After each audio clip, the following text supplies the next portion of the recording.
Olu was only 12 years old when the raiders came. He had woken up to the sounds of drums in the village square. Not the celebratory kind, these were frantic, urgent, and cut short.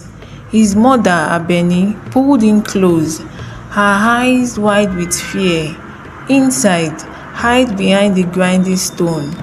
But it was too late. The Dahomey slave raiders, armed and ruthless, swept through the town like a chorus. Buildings burned. People screamed. Olu was taken abound with a rope, forced to walk barefoot with dozens of others. He would never see his mother again.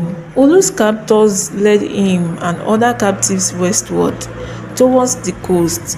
The journey took weeks. Old people died along the way. Children were whipped if they slowed down. Hunger became a ghost that haunted him even after he was full. At night, they slept under trees or in makeshift cages. Sometimes, villagers would try to rescue the slaves, but they were often outgunned or betrayed. One night, Olu met another boy, Kofi, from the Ashanti region. They spoke different tongues but understood each other's pain. They promised they would escape together. They never got the chance. The slave port. When Olu reached the coastal town of Badagry, he saw the Atlantic Ocean for the first time blue. Wild, endless, but the smell was death and sweat. Badagry was one of the largest slave ports in West Africa at the time, and its market was brutal. Olu was placed in a dark, cramped barracoon, a holding pen for slaves. Hundreds were packed inside. Diseases spread quickly. A girl near him died in her sleep.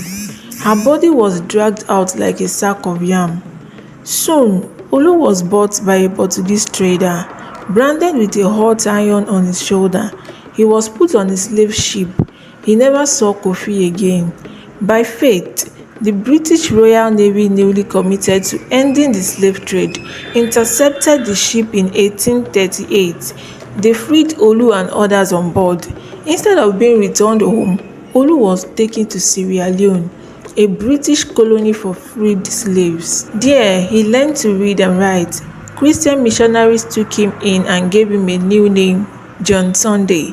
But Olu never forgot his real name, or his mother, or the sound of drums turning to screams. He grew into a man and became a school teacher. When asked where he came from, he would look to the west and whisper in Yoruba, "I was stolen, but I am not lost."